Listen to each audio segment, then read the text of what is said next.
Assalamualaikum! For today's video ay meron na naman tayong pupuntahan. Opo, meron. At kung makikita nyo ay nandito na kami sa loob ng sasakyan dahil nag-book kami ng Grab. Yes! Pupunta pala kami ngayon ng Quiapo dahil bibisitahin namin yung mga auntie ko na mag-Hajj ngayon taon. At finally, nagpa-reveal na rin yung mga tita ko na magaganda. Kaya ayan, nag-hi sila, kaya mag-hi din kayo sa kanila. After so many hours at sa napakahabang traffic ay finally nakababa na nga kami dito sa May Quiapo. Dito kami sa Quiapo. May anong ma.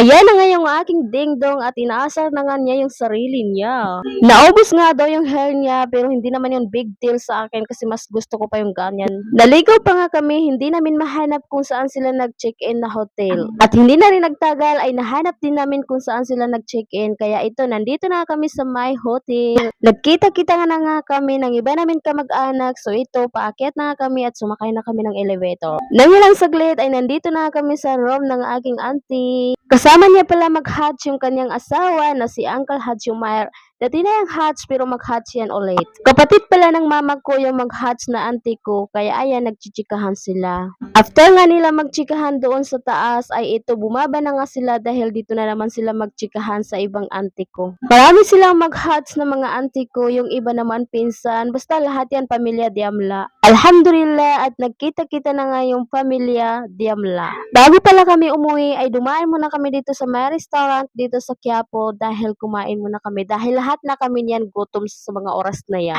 Ayan, nakita niyo naman ang aking tito sa sobrang gutom niya. Ayan, sumayaw na. Yung asawa ko sa sobrang busog hindi na makapagsalita.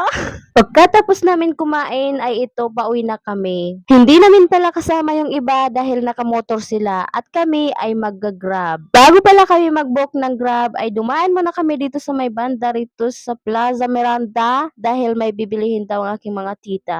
Hinahanap nga namin kung saan kami pwede ma-pick up ni Grab at ito finally nakasakay na rin kami. Pauwi na nga kami, so that is for today's miniserie. Thank you for watching. Bye!